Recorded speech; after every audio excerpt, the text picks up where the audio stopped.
ഇങ്ങനെ ചുമ്മാ കിടന്നാ നിനക്ക് ബോറടിക്കത്തില്ലേ? ബോറടിച്ചാ ഞാൻ തിരിച്ചടിക്കും. ചുണ്ടി വരാ മോൻ. പിന്നെ അടിച്ചാ കേറി കിടന്ന് ഉറങ്ങിക്കളയും. അപ്പൊ ഒന്നും അറിയില്ലല്ലോ. പിന്നെ അച്ഛാ, ഞാൻ ഇന്നലെ മെസ്സിയെ സ്വപ്നം കണ്ടു. ആ, മെസ്സിയുടെ കാര്യം പറഞ്ഞപ്പോഴാ ഓർത്തെ. ആ തെക്കേടത്തെ ലിസിയുടെ പശുവിനെ നീ കണ്ടിട്ടുണ്ടോ? അതുപോലൊന്ന് നമുക്കും മേടിക്കണം. കവറ് പാല് കുടിച്ച് മടുത്തടാ. നാളെ മുതൽ കവറുപാൽ ഔട്ട്, കറവ് പാലിൻ. ആ, നീ ആ കാലിച്ചന്തയിലോട്ട് പോയി ലക്ഷണമൊത്തൊരു നല്ല പശുവിനെ മേടിച്ചോണ്ട് വാ. അവിടെയുള്ളൊരു മൈക്കിളിനെ ഞാൻ ഏൽപ്പിച്ചിട്ടുണ്ട്. പോത്തു മൈക്കിളെന്ന് ചോദിച്ചാ ആരും പറഞ്ഞു തരും. നല്ല പശു എന്ന് എങ്ങനെ മനസ്സിലാക്കും? ആ, ലക്ഷണങ്ങൾ ഞാനിപ്പോ പറഞ്ഞു തരാം.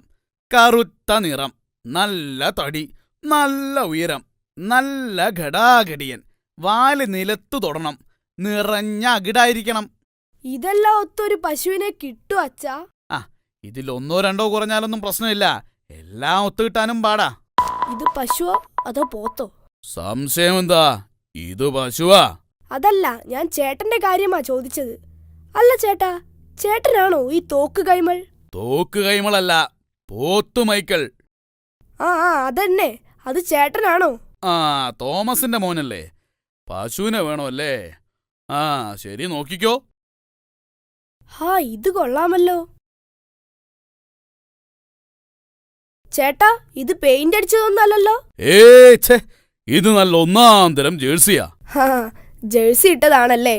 ഞാൻ കരുതി ഒറിജിനൽ കളറാണെന്ന്. കറുത്ത നിറം, നല്ല പൊക്കം, തടി, അതുണ്ട്. അത് ഓക്കെ.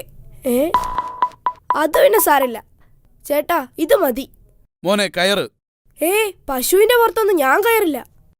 അതല്ലടാ, കയറ് കയറ്, ദാ കയറ്.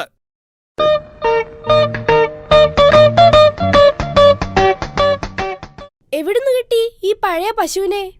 ഇത് പഴയതാണെന്ന് ആര് പറഞ്ഞു? ഇപ്പം വാങ്ങിയ പുത്തൻ പശുവാ.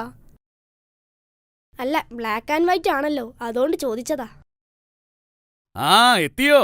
മിടുക്കൻ. കൊള്ളാമല്ലോടാ. കറുത്ത പുള്ളി, നല്ല ഉയരം, തടി, വാലാണെങ്കിൽ നിലത്തു മുട്ടുന്നു. അയ്യോ, ചതിച്ചോ കർത്താവേ. എടാ, ഈ സാധനത്തിന് അകിടില്ല. ബാക്കിയെല്ലാം ലക്ഷണം ഉണ്ടല്ലോ. പിന്നെ എല്ലാം ഒത്തു കിട്ടാൻ പാടാ.